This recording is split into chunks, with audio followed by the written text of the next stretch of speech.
তারুণ্যের সমাবেশে যোগ দিতে চট্টগ্রামের পলো গ্রাউন্ডে জড়ো হচ্ছেন বিএনপির ৩ সংগঠনের নেতাকর্মীরা। ছাত্র, যুব ও স্বেচ্ছাসেবক দল আয়োজিত তারুণ্যের অধিকার রক্ষা শিরোনামে বিকালে শুরু হবে সমাবেশটি। সমাবেশ সফল করতে সকাল থেকেই পলো গ্রাউন্ডে ঢল নামে নেতাকর্মীদের। পলো গ্রাউন্ড মাঠে তৈরি করা হয়েছে বিশাল আকৃতির মঞ্চ। বিকালে সমাবেশে প্রধান অতিথির বক্তব্য রাখবেন বিএনপি মহাসচিব মির্জা ফখরুল ইসলাম আলমগীর। সারা চট্টগ্রাম থেকে মানুষ আসা শুরু হয়েছে। ইনশাআল্লাহ 10 লক্ষের অধিক তরুণদের সমাবেশ হবে ইনশাআল্লাহ। তারুণ্যের অহংকার তারেক রহমান এটার নেতৃত্ব দিচ্ছেন এবং তারুণ্যকে যে বাংলাদেশ জাতীয়তাবাদী দল ধারণ করে তার মননশীলতা থেকে তার একটা বহিঃপ্রকাশ ঘটবে এবং এই পলগ্রহণ ঐতিহাসিক মাঠে আল্লাহ রহমতে বিকাল 3টা বাজে এখানে একটা জনস্রোত হবে। পলো গ্রাউন্ড মাঠে বিএনপির তারুণ্যের মহাসমাবেশের খবর জানাতে এই মুহূর্তে সরাসরি যুক্ত হচ্ছেন সহকর্মী ফজলে রাব্বি সৌরভ। বিএনপির তারুণ্যের মহাসমাবেশের কি খবর আছে আপনার কাছে এবং শেষ মুহূর্তের প্রস্তুতি কেমন দেখছেন?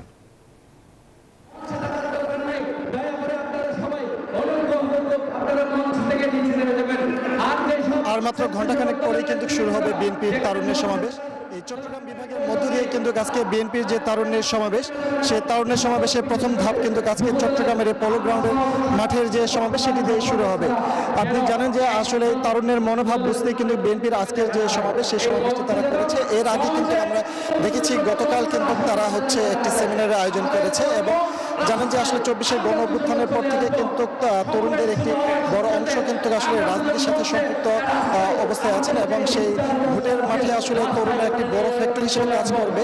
আর যে কারণে কিন্তু আসলে তরুণদের মনোভাব বোঝার কারণে কিন্তু বিএনপির পক্ষ থেকে কিন্তু আসলে এই তারুণ্য সমাবেশের আয়োজন করা হয়েছে। আমরা একটু কথা বলতে চাই বিএনপির সভাপতির সাথে যে আসলে আজকের আপনি একটু জানাবেন যে আজকে এই পলো গ্রাউন্ড মাঠে আপনাদের যে উপস্থিতি, কেমন উপস্থিতি প্রত্যাশা করছেন?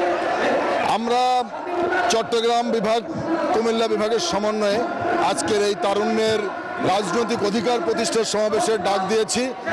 আমরা বিশ্বাস করি বাংলাদেশের সংখ্যাগরিষ্ঠ যুব সমাজের প্রতিনিধিত্ব করে জাতীয়তাবাদী স্বেচ্ছাসেবক দল এবং জাতীয়তাবাদী যুব দল। বান্ডেল থাকলে প্রতি সেনমানিতে টাকা বাঁচবে। বিকাশ সেনমানি বান্ডেল কিনে জিতুন প্রতি লেনদেনে। এবং বাংলাদেশের সংখ্যাগরিষ্ঠ মেধাবী ছাত্রদের প্রতিনিধিত্ব করে জাতীয়তাবাদী ছাত্র দল। এই 3টি সংগঠনের সমন্বয়ে আজকের এই তারুণ্যের আজকের এই রাজনৈতিক অধিকার প্রতিষ্ঠা সমাবেশ। আমরা বিশ্বাস করি আমাদের 3 নম্বরে বাংলাদেশের যুব সমাজের সাথে আমাদের যোগাযোগ রয়েছে। আমরা প্রত্যেকটা জেলায় ইতিমধ্যে সফর করেছি। আমি, আমার সাধারণ সম্পাদক রাজীব হাসান, আমার সিনিয়র সহসভাপতি ইয়াসিন আলী সহ আমরা চট্টগ্রাম, কুমিল্লা বিভাগের প্রত্যেকটি জেলায় আমরা গিয়েছি। একটা উৎসব মুখর পরিবেশ সৃষ্টি হয়েছে, একটি ঝড় উঠেছে আজকের এই সমাবেশে আসার জন্য। আমরা বিশ্বাস করি পলো গ্রাউন্ড মাঠ চট্টগ্রামের রাজনীতির ইতিহাসে সব থেকে বড় একটি মাঠ এবং এই মাঠ এই 3টি সংগঠনের উদ্যোগের সমাবেশ, তার সমাবেশ। আমি মনে করি এই মাঠ উপচে আশেপাশের জায়গায় মানুষের ঠাঁই নিতে হবে। আমরা সেটা আশা করছি এবং সেটাই হবে, এটাই আমাদের প্রত্যাশা।